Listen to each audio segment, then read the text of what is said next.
Ay, napasok ata yung bahay ko.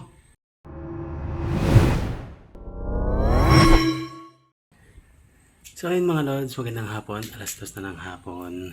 And meron tayong napansin nyo. Pagbaba natin kayo ng tanghali dito sa ating bakuran. Ito yun. Ayan. Nawala yung mga isinako nating lupa kahapon. Ganun din yung nandito sa labas. Yung maraming sako na nakatambak dyan, wala na.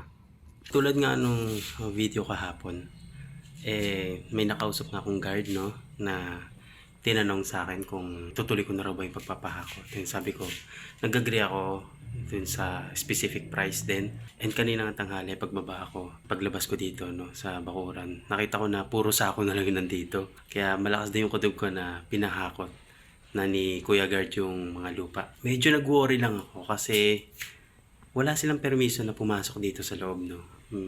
Siyempre, di ba, parang kung isipin natin parang trespassing yun yung nangyari.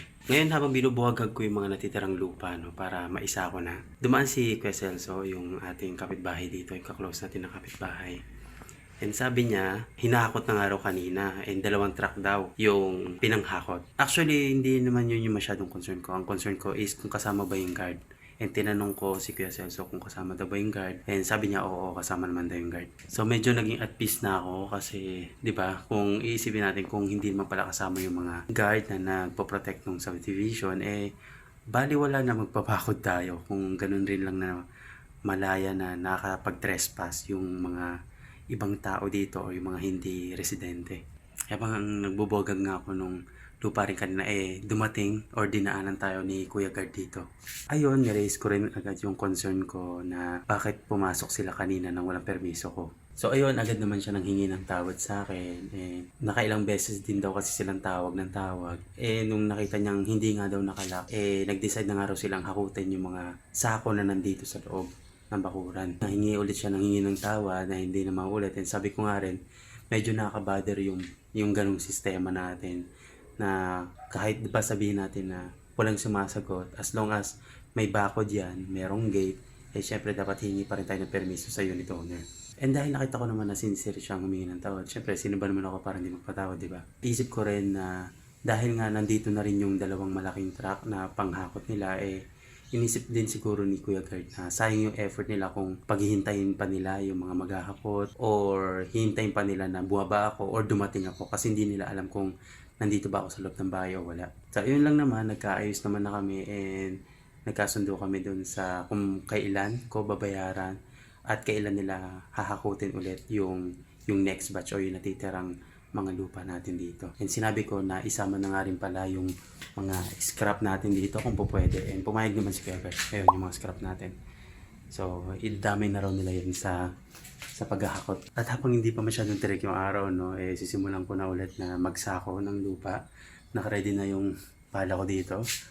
And para ma-ready na rin lahat-lahat. Para, alam mo yun, by tomorrow or by the next day, maging maayos na yung itsura ng harap ng bahay natin. So yun, tara, magsako na tayo ulit.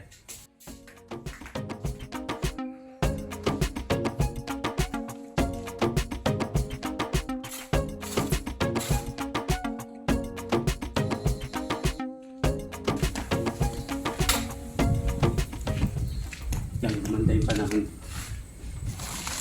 So wala yung ako. May tago pala.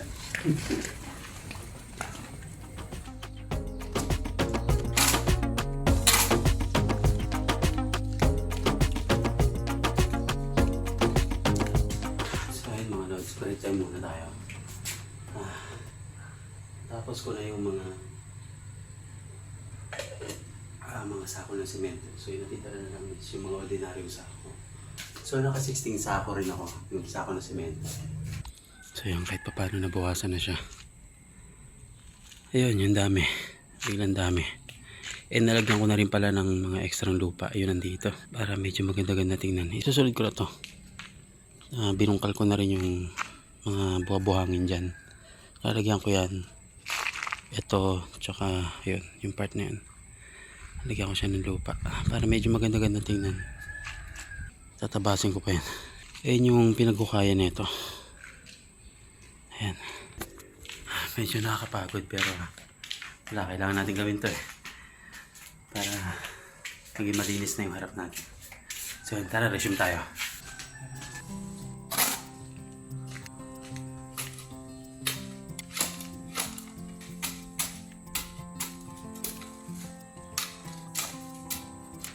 Yan, break tayo saglit. 5 minutes ulit. Then resume.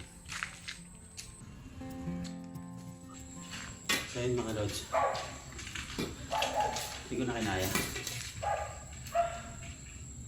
Medyo nanginginig na ako. So, ito na yung na-accomplish ko. Tapos yung mga nandun. So, hindi ko alam kung ilan. Bilangin natin. 58 na sa ako. Plus yun itong dalawa pala na ito. Meron pa dito. So, 60 na sa ako. Yung sako ng lupa ang naisako natin today. Hindi ko kinaya na. Ito yung natira. Yan, ito yung natira. Kakapiranggot na lang naman siya, actually. And, kung maaga akong makigising bukas, ng maagang-maaga, tatapusin ko na siya. Pero pag hindi, syempre, nakakutin nila kung ano yung mga nakasako lang. And kung yung matitira, siguro ilalatag ko na lang dito, no? Papakapalin ko na lang yung itong part na hindi nakasimento. So doon ko na siya gagamitin para hindi sayang. And para hindi na nakabalanta dyan. And nga pala, nung hinapot yung mga lupa kanina umaga, buti na lang iniwan nila yung mga sako. No? Kasi kung yung gagamitin ko is yung natirang 30 pieces doon sa in-order natin na sako, hindi siya kakasya talaga.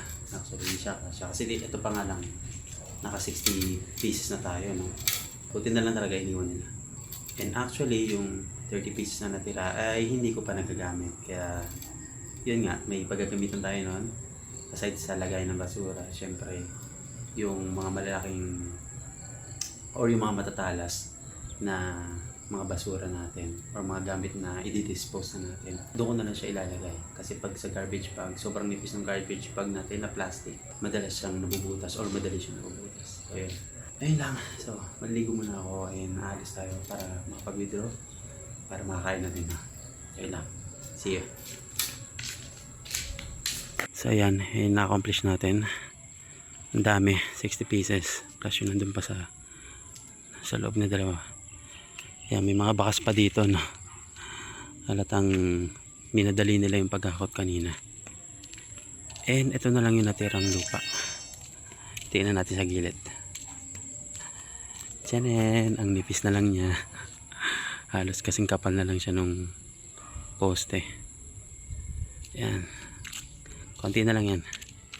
Siguro mga 20 piraso na sako. Alright. Hindi ko pa nga pala ito nalalagyan. Tsaka yun.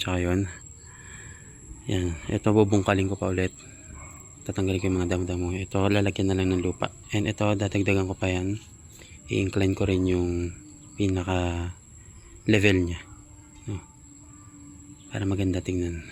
Yan. Dadagdagan ko pa yan. Marami-rami pa. So yun, kakatapos na natin maligo and ready na tayong umalis, no, para makapag-withdraw ng pambayad sa maghahakot ng ating mga lupa bukas, yung mga remaining na lupa. And para makabili na rin ng merienda, no, ng kahit anong makakain. Kasi medyo nanginginig na ako. I think gutom na ako. Hindi ko alam kung yung panginginig dala rin ng pananakit ng katawan. Kasi nararamdaman ko na ngayon yung pananakit ng katawan ko. Sobra. So, ayun. Kita-kits na lang mamaya.